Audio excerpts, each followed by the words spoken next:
Hey guys, Dr. Ben here, your functional medicine expert, and today I'm going to go over something very interesting for a lot of people. Yes, you may not be thinking about testosterone as an issue. Maybe you're a female, maybe you're not having these issues as a guy, but so many people are thinking about testosterone if they are having issues with that and if their doctors are telling them you need to take testosterone. But why? Why do we really need testosterone? This is the same concept as everything that we look at in functional medicine, is that we have to get to that underlying why. And testosterone is a hormone that both men and women have, but men especially need it in a good amount. And as we age, the amount of testosterone that most men produce goes down naturally. And that's just a natural occurrence. Does it have to crash and be this total huge drop? Absolutely not. And that's where, if you've heard on the radio, on the TV, all these places, these low T centers, low testosterone. Well, what do? They give people either injections or they give people pellets of testosterone, increasing their testosterone, and then they go, oh great, you're fine now, you have testosterone. But guess what? That is not the whole story, and it actually throws a lot of things out of balance. Anytime we start throwing hormones at the body, it has an effect, it has a consequence, and that's what I'm going to show you today.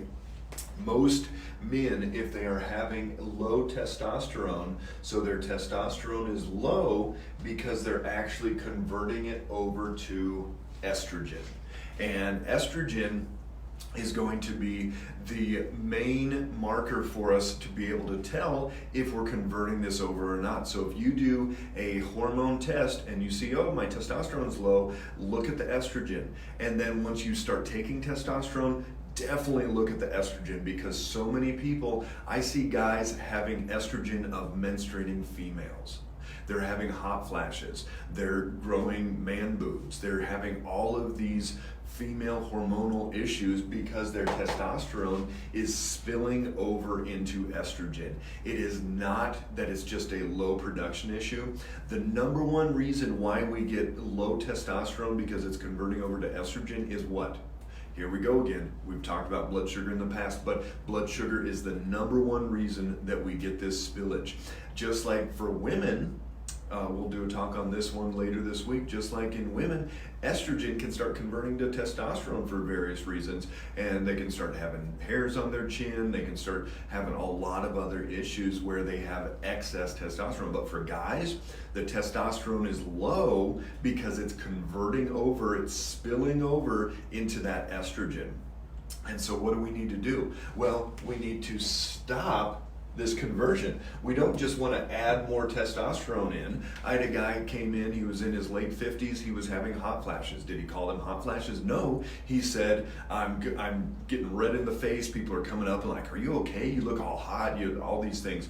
And what we found, when we ran his hormone test, his testosterone was actually really good. He had a pellet in his hip, and he had enough testosterone in his body. But what he also had was estrogen of a menstruating female.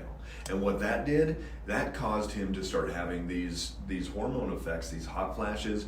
He started having low motivation. He just wasn't as engaged. He'd come home, sit on the couch, just was not able to function like he wanted to. He almost took his pocket knife out and carved out that pellet out of his hip because it was so high and he could feel it inside of him. He didn't know why, but he knew something was off. So we've got to start with our blood sugar. Even in the medical model, they find that hormones are totally affected by blood sugar. That's why they'll put young women on metformin that have PCOS, polycystic ovarian syndrome.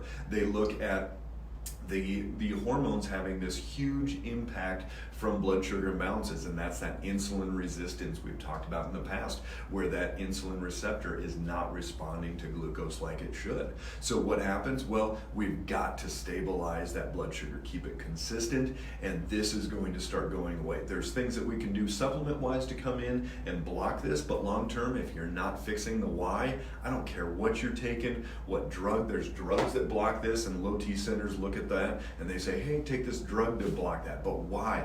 Why is it low T in the first place? So if you know of anybody, especially guys in those 50, 60 range, and they're thinking about taking low testosterone, you've got to educate them that it is not just a matter of how do we get this testosterone up. We have to actually stop that, block the conversion, and get it into that right range. If you have any questions on this, go ahead and post any comments below, any questions below. Also like or share this with anybody that you know that could use this information. Testosterone is not the answer for most people.